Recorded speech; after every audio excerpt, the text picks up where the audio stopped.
Hello everyone, this is demo 118, exploding cans. So what I have is a Refresh aluminum can and a Diet Pepsi aluminum can and a firecracker.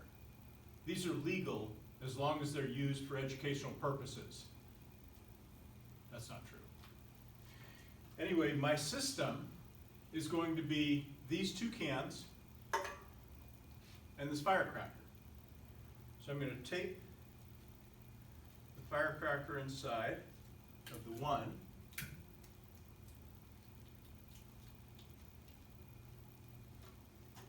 I'm going to put these end to end,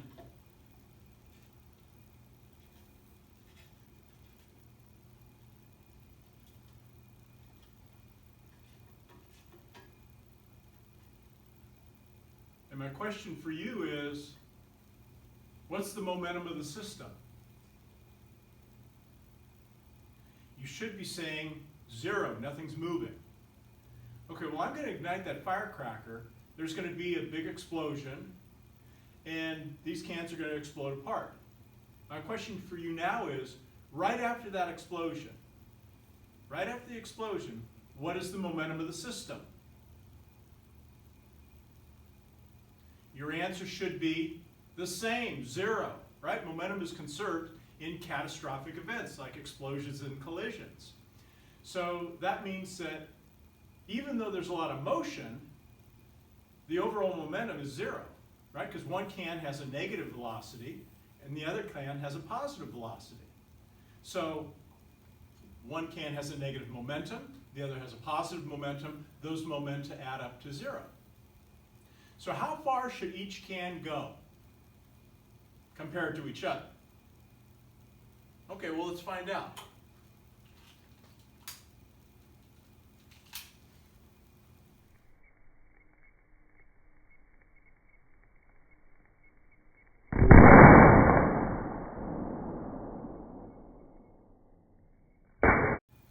If your answer to my third question was they should go the same distance compared to each other, you forgot one thing.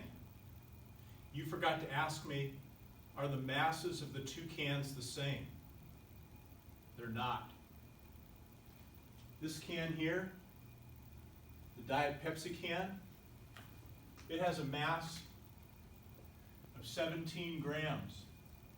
That's how much an empty aluminum can, or that's the mass of an empty aluminum can. That one, I put some hot glue in it. In fact, I put 17 grams of hot glue in that can. This one has a mass of 34 grams. So that one has twice the mass of that one. So after they exploded, it's true that this one's going to have a positive momentum and that one's going to have a negative momentum. And those two, the absolute value of those two momenta have to be the same. But if this one has twice the mass, that means it has to have half the speed. So if this speed, if V2 final equals V, then V1 final has to be equal to V over 2. It's only going half as fast. That means that in the same time period that it takes to fall, they were both projected horizontally, in the same time period to fall to the ground, the one going half the speed is only going to go half the distance. Let's see how that worked out. I reviewed the video and I put the two cans where they landed. Now this bar here, which is where the center of the demo is at about a half a square.